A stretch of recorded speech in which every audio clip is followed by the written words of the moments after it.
Hello दोस्तों, आज हम आपको सुनाएंगे कैसे हुआ देवी का जन्म, नव दुर्गा से जुड़े 9 तथ्यों के बारे में। अगर आप हमारे चैनल पर नए हैं तो प्लीज हमारे चैनल को लाइक करें, सब्सक्राइब करें और शेयर करें।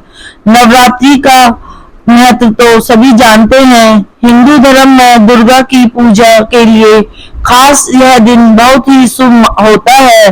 लेकिन क्या आप जानते हैं कि देवी दुर्गा का जन्म कब हुआ था, उससे जुड़ी मान्यताएं क्या हैं और क्यों कन्या पूजी जाती हैं।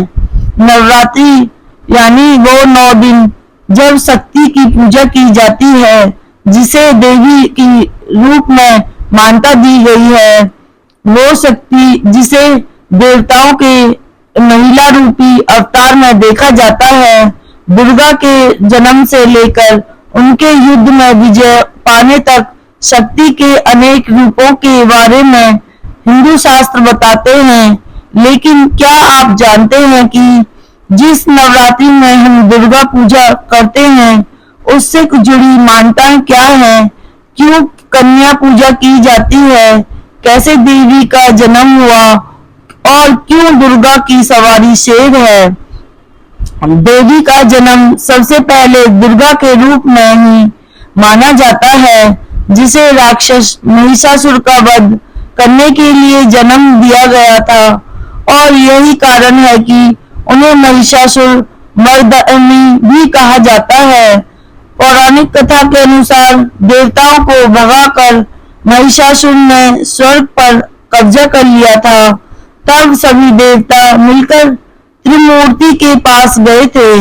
ब्रह्मा, विष्णु और शिव ने अपने शरीर की ऊर्जा से एक आकृति बनाई और सभी देवताओं ने अपनी शक्तियां उस आकृति में डाली।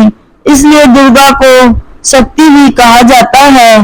दुर्गा की छवि बेहद सौम्य और आकर्षक थी और उनके कई हाथ थे, क्योंकि सभी देवताओं ने मिलकर उन्हें शक्ति दी, इसलिए वो सबसे ताकतवर भगवान मानी जाती हैं। उन्हें शिव का त्रिशूल मिला, विष्णु का चक्र, ब्रह्मा का कमल, वायुदेव से उन्हें नाक मिली, हिमालय पर्वतों के देवता से कपड़े, धनुष और शेर मिला।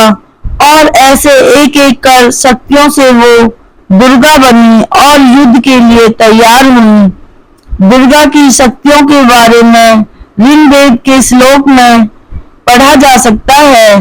जब दुर्गा या देवी ने महिषासुर पर हमला किया और एक एक कर दैत्यों को मारना शुरू किया, तब भैंसे का रूप धारण करने वाले महिषासुर को मारने के लिए उन्हें 9 दिन लगे। इसलिए नवरात्रि को 9 दिन मनाया जाता है। इससे जुड़ी अन्य कथाएं भी हैं, जैसे नवरात्रि को दुर्गा के 9 रूपों से जोड़कर देखा जाता है। कहते हैं कि हर दिन युद्ध में देवी ने अलग अलग रूप लिए थे और इसलिए 9 दिन 9 अलग अलग देवियों की पूजा की जाती है। हर दिन को अलग रंग से जोड़कर भी देखा जाता है। देवी दुर्गा पूजा में दुर्गा के 9 रूपों की पूजा की जाती है। देवी दुर्गा को अष्टभुजाओं वाली कहा जाता है। कुछ शास्त्रों में 10 भुजाओं वाली भी कहा जाता है। वास्तुशास्त्र में 8 अहम दिशाएं होती हैं, लेकिन कई जगहों पर 10 कोण 10 दिशाओं की बात की जाती है। इनमें है पूर्व, पश्चिम, उत्तर, दक्षिण, north east, south east, south west, north west, आकाश की ओर, पाताल की ओर। कई जगह 8 दिशाएं ही मानी जाती हैं, क्योंकि आकाश और पाताल की ओर को दिशा का दर्जा नहीं दिया जाता। हिंदू शास्त्रों के अनुसार ऐसा माना गया है कि देवी दुर्गा हर दिशा में से अपने भक्तों की रक्षा करती हैं और यही कारण है कि उनकी 8 भुजाएं हैं, जो 8 दिशाओं में काम करती हैं। देवी को शेर पर सवार बताया जाता है।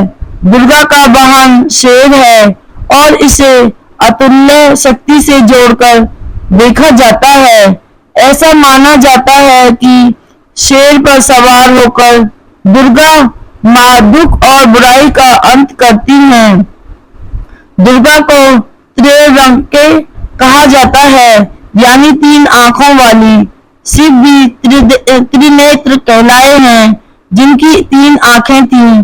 दुर्गा को शिव का ही आधा रूप माना जाता है, जिसे शक्ति भी कहा जाता है। दुर्गा की 3 आंखें अग्नि, सूर्य और चंद्र का प्रतीक मानी जाती हैं।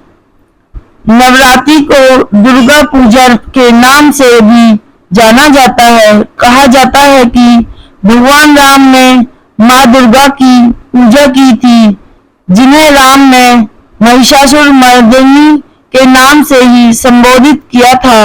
ये पूजा रावण से युद्ध करने के पूर्व की गई थी और इसलिए दशहरा नवरात्रि के अंत में मनाया जाता है।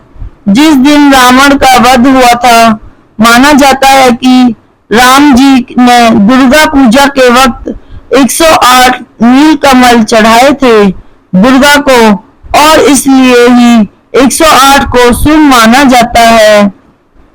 पितृपक्ष में पितरों की पूजा के बाद ऐसा माना जाता है कि घर की शुद्धि होती है और उसके बाद आता है देवी पक्ष यानी नवरात्रि, और इसके बाद से हर तरह के त्योहारों की शुरुआत होती है। ऐसा माना जाता है कि देवी पक्ष के पहले दिन माँ दुर्गा अपने बच्चों के साथ पृथ्वी की ओर यात्रा करना शुरू करती है।